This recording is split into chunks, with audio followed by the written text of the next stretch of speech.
Oi, gente, e aí, tudo bom? Espero que sim.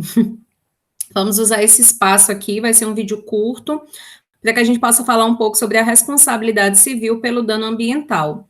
Não é lá um assunto novo, porque a gente já falou sobre responsabilidade por dano ambiental, né? Só que a gente estava trabalhando na esfera criminal, quando a gente estudou a lei de crimes ambientais, e aí a gente vai tratar aqui de algumas questões no que diz respeito, né, ao âmbito civil.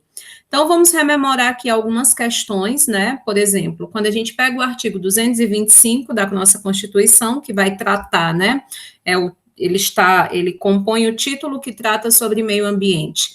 Lá no parágrafo terceiro, nós já temos a previsão, né, de que as condutas lesivas ao meio ambiente, elas vão sujeitar os infratores, sejam eles pessoas físicas ou jurídicas, às sanções penais e administrativas, independentemente da obrigação de reparar os danos causados, ou seja, a obrigação de âmbito cível. Então, no parágrafo terceiro do artigo 225, a gente consagrou, né, a tríplice responsabilidade, penal, civil e administrativa, sendo elas todas independentes, embora com influências recíprocas. Então, isso não é novidade, a gente falou sobre isso quando a gente tratou sobre a lei de crimes ambientais.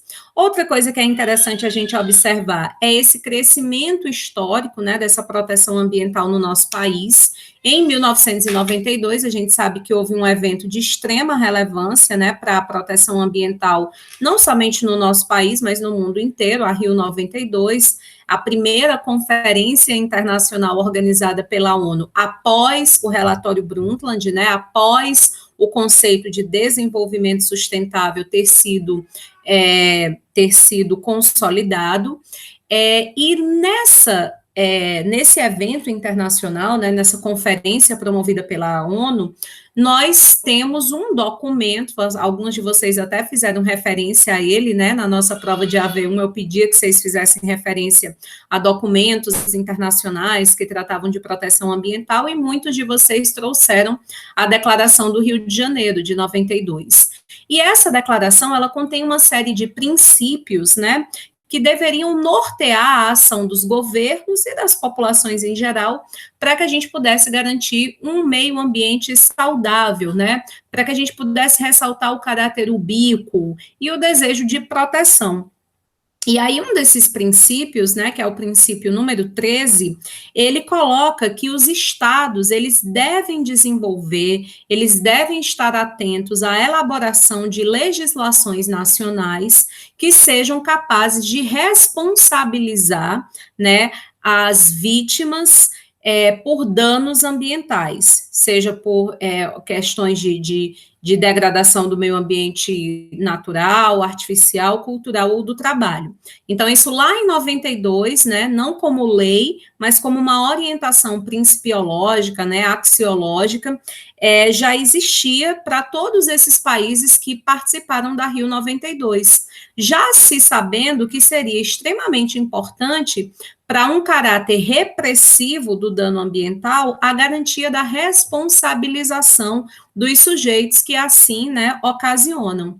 E esse princípio coloca ainda, né, que os estados, eles deveriam cooperar entre si, para que quando houvessem aí danos ambientais que ferissem, de repente, né, mais de um estado, que as normas internacionais, elas previssem a garantia da indenização, ou seja, responsabilidade civil, que é o tema aqui da nossa aula, por essas atividades que possam provocar dano ao meio ambiente. Então, o que a gente vai tratar hoje, né, não é nada estranho para o direito ambiental. Embora a Constituição tenha assegurado, né, em 88, essa tríplice responsabilidade, então a gente sabe que é até anterior a ela, porque a própria Política Nacional do Meio Ambiente, né, a famosa e tão falada Lei 6.938, né, de 81, que a gente falou tanto aqui ao longo do semestre, ela também consagra a questão da responsabilidade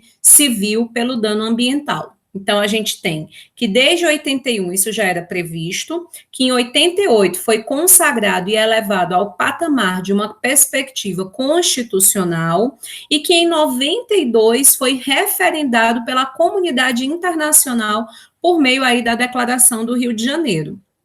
Voltando um pouquinho para a política nacional do meio ambiente, é interessante a gente observar que a responsabilidade civil pelo dano ambiental, ela foi assegurada na política nacional do meio ambiente como sendo uma responsabilidade objetiva para a reparação e indenização dos danos causados ao meio ambiente e aos terceiros afetados. Então, a responsabilidade independe de culpa, né? Como vocês bem sabem, responsabilidade objetiva é aquela em que não cabe se apurar se houve culpa ou não desse sujeito que promoveu o dano ambiental. Não cabe a alegação de caso fortuito ou de força maior. Isso não é uma questão que está prevista apenas na política nacional do meio ambiente, né? A responsabilidade objetiva pelo dano ambiental está prevista nessa legislação que a gente acabou de estudar, né? O novo Código Florestal, a Lei de Biossegurança. Então, é uma responsabilização, né, que alguns autores chamam de responsabilização integral, né? Alguns autores, o Paulo de Bessa Antunes, ele, em alguns livros, ele trabalha com essa ideia, né? Ele nem chama de responsabilidade objetiva, ele chama de responsabilização integral, porque está excluída a possibilidade, ela é integral, porque está excluída a possibilidade de alegação de qualquer eventual excludente. A gente só precisa provar a existência do nexo de causalidade. Então, conseguimos provar que entre a conduta do sujeito e o resultado dano ambiental existe um nexo de causalidade, pronto, esse sujeito está obrigado a essa reparação, a essa indenização. Então, isso é o cerne da nossa aula de hoje, o cerne dessas informações. Essa teoria da responsabilidade, né, ela tem um embasamento também, essa responsabilidade objetiva, né, responsabilização integral no direito ambiental, ela tem ali uma ligação próxima com o próprio princípio do poluidor-pagador. Se a gente observar que o princípio do poluidor-pagador, ele decorre muito também da perspectiva de que o meio ambiente ele é ubíquo, né? O meio ambiente ele é de todos, está em todos os lugares ao mesmo tempo. Então, se o meio ambiente pertence a todos, não é justo que somente uma pessoa ou um grupo de pessoas, uma empresa tenha lucro, porque ela está utilizando para lucrar, né? Por exemplo, água, minérios, enfim, o vento. Ela está utilizando um bem que pertence a todos, então ela tem que retirar uma parcela desse lucro dela para garantir proteção ambiental, para garantir ações que possam promover justiça social, cidadania. Por quê? Porque assim se está devolvendo para o todo, né, para todas as pessoas, algo positivo, já que essa matéria, ela pertence a todos. Então, quando a gente pensa, né, sobre essa questão da responsabilização integral, né, dessa responsabilidade objetiva, a gente precisa lembrar que quando o sujeito assume o desejo, né, de desenvolver, por exemplo, uma atividade econômica, naturalmente ele já assumiu ali o risco, né, de que algo possa acontecer e que fuja do seu controle. E que esse bem não é somente seu, não é particular, mas é de todos. Então, a fundamentação, né, da teoria da responsabilização integral, a teoria, ela tem também essa questão muito ligada ao fundamento da socialização dos lucros, né? Aquele que lucra com uma atividade, ele já tem um ganho imenso a partir de um bem que é de todos. Então, ele tem que responder pelo risco ou pela desvantagem dela resultante, né? Como uma questão de justiça. Então, nesse sentido, não há necessidade de prova de culpa do agente que foi ou que é degradador do meio ambiente, nessa responsabilidade que está consagrada, portanto, na nossa legislação em diversos diplomas, mas em especial, de forma explícita, lá na Política Nacional do Meio Ambiente. Então, no regime da responsabilidade objetiva, que está baseada na teoria do risco da atividade, ou seja, aquele que optou por ter a possibilidade de lucro a partir do uso do meio ambiente, ele fica respondendo pelo risco, de um possível dano que acontecer. Basta a ocorrência do evento danoso e o nexo de causalidade com o sujeito degradador para que ele seja responsabilizado, né? Então, a depender da responsabilidade pelo resultado, se assume aí o risco, né, por ter se provocado esse dano. Então, o STJ, há muito tempo, né, desde o início dos anos 90, já adota, né, a teoria do risco integral. Isso está muito claro, né, lá no artigo 543 também, C, né, do Código de Processo Civil, que vai nos trazer que a responsabilidade pelo dano ambiental, ela é objetiva, né, informada pela teoria do risco integral, sendo o nexo de causalidade o fator que permite interligar, que permite aglutinar, né, o risco desse ato. Então, isso, obviamente, vai gerar a responsabilidade de indenizar. Em decorrência, por exemplo, de um acidente, não foi um ato intencional, não foi de propósito, não foi planejado, foi um acidente, tudo bem, a empresa deve recompor os danos materiais e, obviamente, também os danos morais que tenham sido causados. É isso que, na prática, a gente vê com certa dificuldade, como aconteceu em especial lá na barragem, no rompimento das barragens, né, nessas grandes tragédias, eu diria, crimes ambientais, né, que aconteceram na última década. E na fixação da indenização por danos morais, é recomendável, né, que, obviamente, se leve em consideração o princípio da proporcionalidade, a situação socioeconômica do infrator, a razoabilidade, né? Mas no caso do meio ambiente, nós sabemos que a possibilidade de reparação do dano é praticamente impossível, né? Não à toa a gente fala muito sobre proteção, prevenção, precaução, porque o ideal para nós é que não ocorra o evento danoso, porque muito provavelmente, se ele acontecer, nós não iremos conseguir recuperar, seja qual for o valor do montante, né, de indenização, de possibilidade de recomposição que se tenha sido previsto. Basta pensar nessas tragédias, por exemplo, nas vidas humanas e não humanas que foram perdidas, né? Qual é o valor disso? Como recuperar isso? É impossível que haja, então, a recuperação.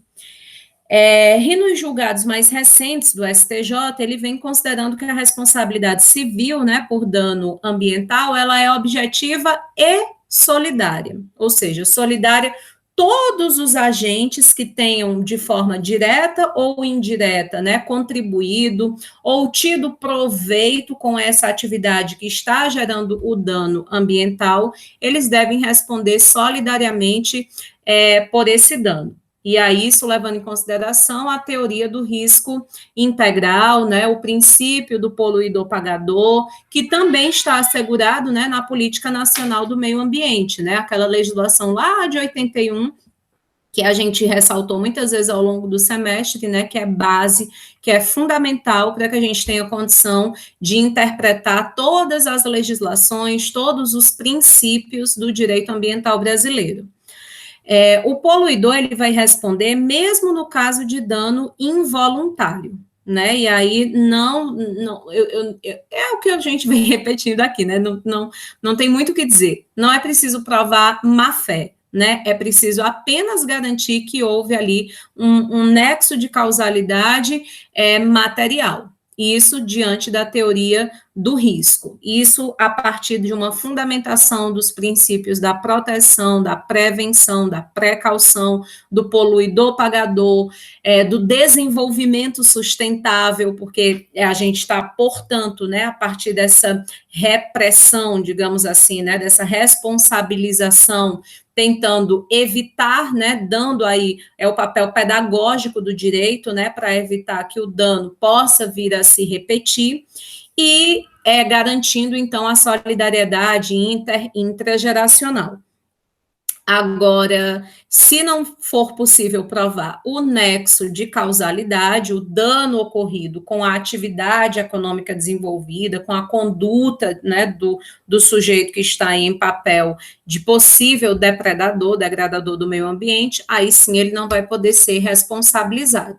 Por isso, né, de forma assim sintética, acho que para resumir toda essa conversa, os requisitos básicos, né, para responsabilidade civil por danos ambientais é basicamente a existência de um risco, né, por exemplo, a pessoa desenvolve uma atividade onde existe ali um risco para a saúde, para o meio ambiente, ou o dano realmente efetivo, né, ou potencial, e a gente tem o nexo de causalidade entre a atividade e o resultado lesivo. Então, basta que exista essa possibilidade de dano, esse risco de diminuição da qualidade da saúde humana ou do meio ambiente e uma ação de um sujeito que provoca isso, nexo de causalidade, eu já não posso admitir nenhuma excludente de responsabilidade, né? E tampouco a possibilidade de não indenizar. A simples existência de uma atividade, né, que possa provocar um dano à saúde, um dano à água, né, poluição, ou a geração de doenças, né, ou problemas com relação ao ar, né, a inúmeras partículas sólidas que possam prejudicar a qualidade do ar, qualquer situação, né, que possa aí gerar risco para a saúde ou para o meio ambiente, já é suficiente para que a gente possa configurar a responsabilidade, independentemente, e a gente não está falando de atividade ilícita, não, a gente pode muito bem estar falando de uma atividade que foi licenciada, que o sujeito, né, cumpriu todo o procedimento do licenciamento ambiental, está com as licenças vigentes, e mesmo assim ter acontecido. Por quê? Porque é uma atividade poluidora ou potencialmente poluidora, né? Então, o fato de ser poluidor ou potencialmente poluidor e ocorrer um dano que nós podemos ligar a essa atividade já é suficiente para que a gente possa, então, obrigar o sujeito a responder civilmente, né, que tenha que reparar esse dano, que tenha que indenizar os sujeitos que, porventura, tenham sido vítimas, né, dessa diminuição da qualidade ambiental. Então, não se deixem levar pela balela, né, de que somente uma empresa em situação irregular, somente se não tiver a licença, porque a licença assegura, né, deixa a empresa prova a sua boa-fé, porque, afinal de contas, cumpriu todos os requisitos, e mesmo assim aconteceu o dano, mesmo tendo seguido todos os protocolos indicados pelo órgão licenciador, não queremos saber responsabilidade objetiva baseada na teoria do risco integral. Né, a existência de um licenciamento ambiental válido não vai eximir o sujeito que causou o dano ambiental da reparação,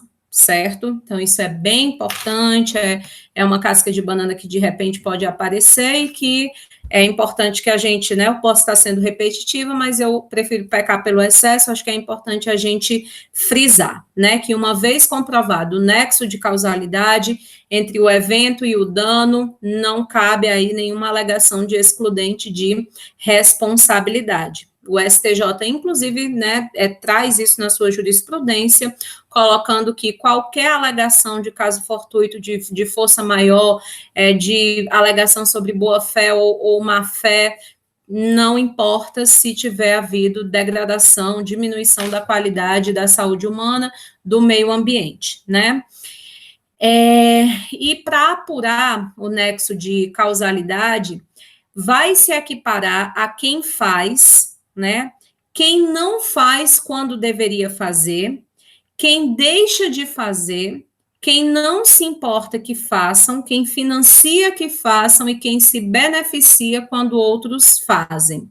Então, por essa razão, né, nós temos aí a possibilidade, como a gente já falou anteriormente, dessa responsabilidade solidária, porque existe aí uma imensa gama de sujeitos que podem estar obrigados a essa responsabilidade civil a partir dessa jurisprudência do STJ, ok?